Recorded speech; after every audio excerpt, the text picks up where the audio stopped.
Τις τελευταίες μέρες είδατε αυτό και αυτό και γενικότερα όλα τα δελτία ειδήσεων κατακλείστηκαν με τη νέα σύγκρουση στη Μέση Ανατολή.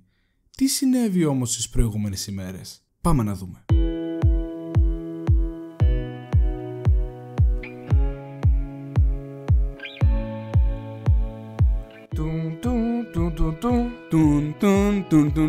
Καλώς ήρθατε και πάλι στην εκπομπή του Narrator.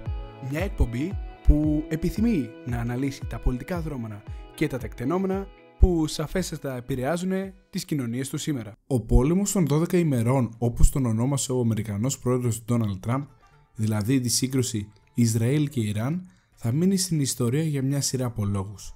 Εκτός από την πρώτη ευρεία σύγκρουση των δύο χωρών, η οποία σιγόβραζε για τουλάχιστον 4 δεκαετίες, αποτελεί και την πρώτη καταγεγραμμένη σύραξη στην ιστορία με ευρύτερη χρήση βαλιστικών όπλων. Δύο εχθροί χωρίς κοινά σύνορα, με περισσότερα από 1000 χιλιόμετρα και αρκετές χώρες ανάμεσά τους, αναμετρήθηκαν για 12 ημέρες χρησιμοποιώντας αποκλειστικά τους εθέρες. Η χρήση των βαλιστικών όπλων ήταν ένα σενάριο που έως τώρα είχαμε δει μόνο στην κινηματογραφική του εκδοχή, στις μεγάλες οθόνες, με εξαίρεση ίσως την περιορισμένη σε εύρος χρήση πυράβλων Scud κατά την σύγκρουση Ιράν-Ιράκ το 1991, αλλά με αυτό θα καταπιαστούμε σε ένα επόμενο επεισόδιο. Η σύγκρουση Ισραήλ-Ιράν είχε πολλές ιδιαιτερότητες. Ήταν πεδίο μάχης ολόκληρη επικράτεια κάθε αντιμαχόμενου. Άρα δεν υπήρχε πουθενά ασφάλεια.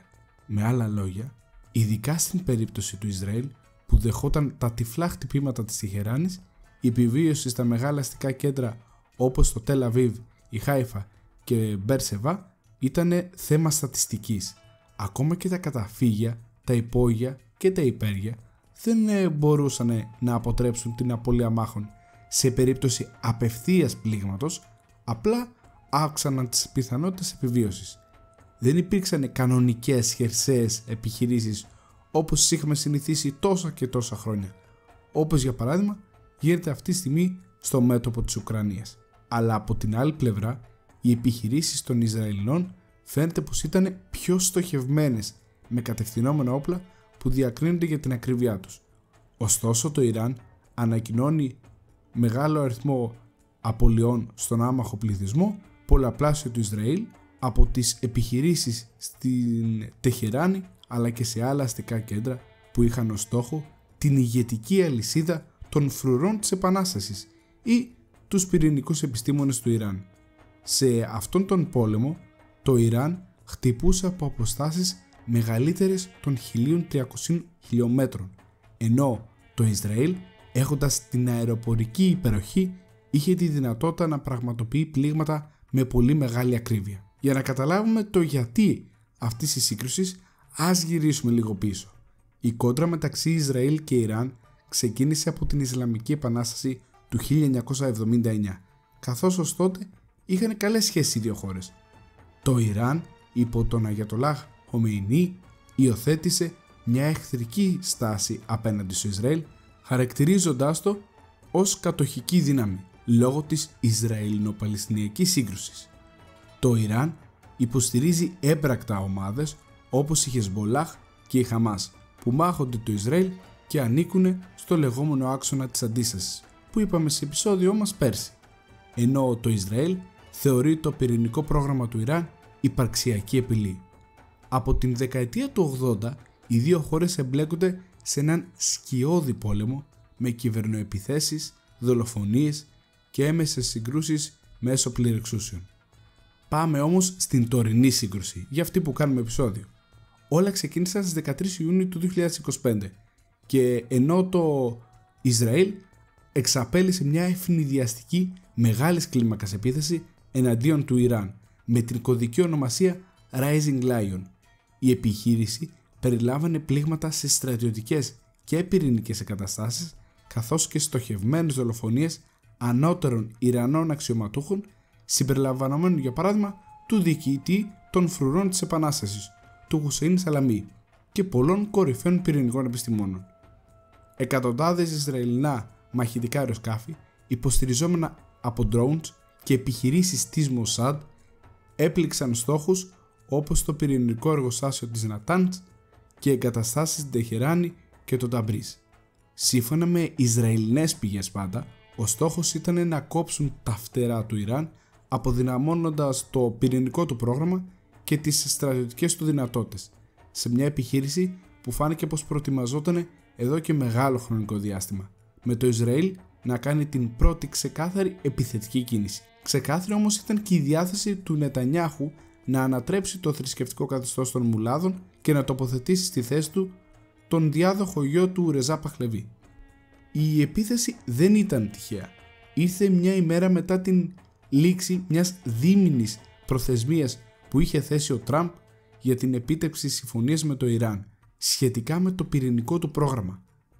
Τον Μάρτιο του 2025, η Διευθύντρια Εθνικών Πληροφοριών των ΗΠΑ, η Tulsi Gabbard, είχε δηλώσει ότι το Ιράν σίγουρα δεν έχει ακόμα πυρηνικά όπλα, αλλά η Διεθνής Υπηρεσία Ατομικής Ενέργειας ανέφερε ότι το Ιράν έχει συσσωρεύσει 409 κιλά εμπλουτισμένου ουρανίου 60% και δεν συμμορφωνόταν με τις πυρηνικές του υποχρεώσεις μετά από πολλά χρόνια.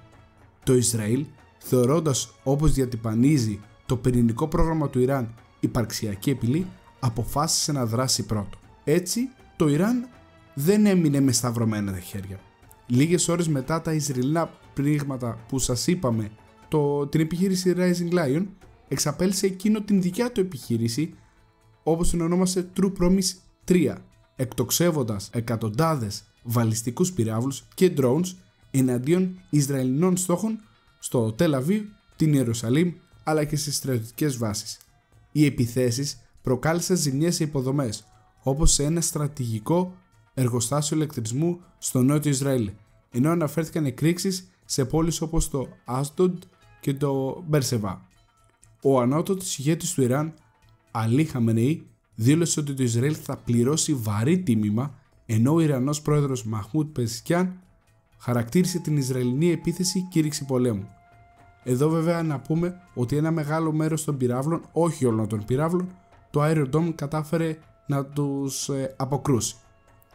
Οι Χούθι της Ιεμένης, σύμμαχοι του Ιράν, εντάχθηκαν και αυτοί στη σύγκρουση, εκτοξεύοντας πυράβλους εναντίον του Ισραήλ, ενώ η Χεσμπολάχ από τον Λίβανο εξέφρασε ελεγγύη, αν και δεν ανέλαβε δράση, μετά τις μεγάλες απώλειες που έχει υποστεί στον πόλεμο που έκανε με το Ισραήλ πριν ένα χρόνο. Η Χαμάς δε παλεύει για τη σωτηρία της, άρα ήταν παντελώς ανήμπορη, ενώ το καθεστώς της Συρίας πλέον δεν είναι άρρηκτα συνδεδεμένο με το Ιράν όπως παλιά που κυβερνούσε ο Μπασάρ Αλ-Άσαντ. Το Ιράν επίσης απείλησε να πλήξει αμερικανικές, βρετανικές και γαλλικές βάσεις στην περιοχή, κλιμακώνοντας την ένταση.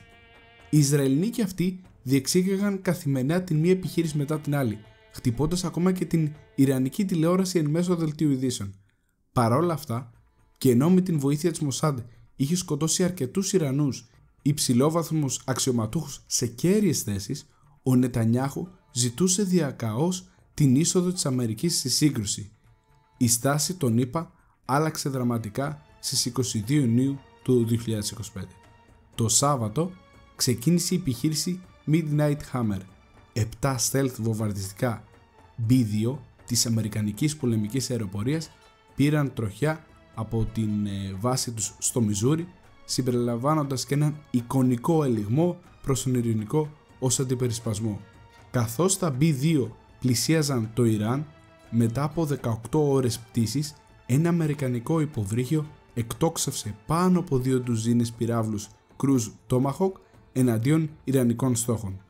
Τα βομβαρδιστικά διείσδησαν χωρίς καμία αντίσταση, γιατί οι Ιρανοί δεν απογειώθηκαν ούτε εκτόξευσαν αντιαεροπορικές ρουκέτες, καθώς δεν γνώριζαν την ύπαρξη των βομβαρδιστικών, και ρίχτηκαν 14 τεράστιες διεισδυτικές βόμβες 13.500 κιλών με την ονομασία GBU-57 Massive Ordnance Penetrators εναντίον των 3 κύριων πυρηνικών εγκαταστάσεων της χώρας.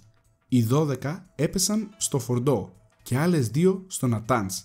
Ένα ειδικό υποβρύχιο μάλιστα εκτόξευσε τους πυράβλους Tomahawk που είπαμε στην Νατάνζ, αλλά και στο πυρηνικό συγκρότημα κοντά στην αρχαία πόλη Ισφαχάν.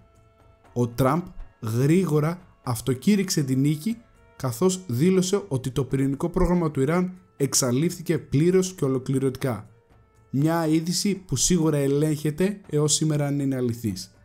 Σύντομα εμφανίστηκαν δορυφορικές εικόνες του Φορντό, οι οποίες έδειχναν τα χτυπήματα στις εισόδους των τούνελ και στα φρεάτια εξαερισμού, τα πιο ευάλωτα σημεία του χώρου που λαβώθηκαν από τις βόμβες. Όμως, ενώ οι εικόνες επιβεβαίωσαν τα σημεία όπου είχαν προσγειωθεί οι βόμβες, αποκάλυψαν ελάχιστα για την έκταση των εσωτερικών ζημιών, αλλά όπως ανέφερε και η κυβέρνηση της χώρας, της Ιρανικής χώρας δηλαδή, υπάρχουν σοβαρές ζημιές στο εσωτερικό των εγκαταστάσεων. Δορυφορικές εικόνες 3 ημερών πριν το χτύπημα δείχνουν κομβόι φορτηγών να φεύγουν από την περιοχή και πιθανότατα υποδηλώνουν ότι το Ιράν μπορεί να έχει απομακρύνει τα αποθέματα εμπλουτισμένου ουρανίου και άλλου ευαίσθητου εξοπλισμού για να συνεχίσει το πρόγραμμά του σε νέα απόρριτη εγκατάσταση.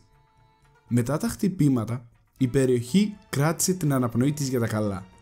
Θα κλιμακώσει το Ιράν ή έχει υποστεί μεγάλη ζημιά για να συνεχίσει? Για 36 ώρες είχαμε απόλυτη σιωπή. Το απόγευμα της Δευτέρας όμως, οι δυτικές πρεσβείες στο Κατάρ εξέδωσαν επίγουσες προειδοποιήσεις προς τους πολίτες τους να προστατευτούν. Το βασίλειο του κόλπου έκλεισε τον εναέριο χώρο του.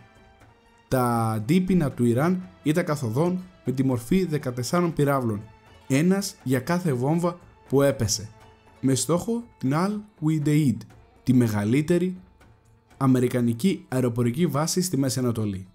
Αλλά η αεροπορική βάση είχε κενωθεί. Το Ιράν είχε περάσει αθόρυβα προειδοποιήσεις μέσω των μεσαζόντων, δίνοντας χρόνο στη ΣΥΠΑ να αποσύρουν το προσωπικό και στο Κατάρ να ενεργοποιήσει την αεράμινά του. Τα αντίπεινα του Ιράν ήταν σίγουρα ένα show, θα λέγαμε, καθαρά για εσωτερική κατανάλωση, και είχαν πλέον τελειώσει, διαψεύδοντας τους φόβους για μια σύγκρουση με τεράστιες προεκτάσεις και με την συμμετοχή των Ηνωμένων Πολιτειών της Αμερικής. Το μήνυμα της Τεχεράνης ελήφθη και έγινε κατανοητό στον Λευκό Οίκο. Μετά από 12 ημέρες έντονων συγκρούσεων, ο Τραμπ ανακοίνωσε μια εκεχηρία στις 24 Ιουνίου, χαρακτηρίζοντας το τέλος του πολέμου των 12 ημερών που σας είπαμε στην αρχή ως μια ιστορική στιγμή. Ο Νετανιάχου μίλησε για μεγάλη νίκη, ενώ το Ιράν έκανε για ηρωική αντίσταση. Η εκεχηρία πάγωσε τις εχθροπραξίες, αλλά δεν έχει λύσει τις υποκείμενες εντάσεις. Το Ιράν μέτρησε πάνω από 600 θανάτους ανθρώπων, ενώ στο Ισραήλ οι απώλειες φτάσανε ως τώρα τις 29. Και οι δύο πλευρές έχουν χιλιάδες ακόμα τραυματίες καταγεγραμμένους.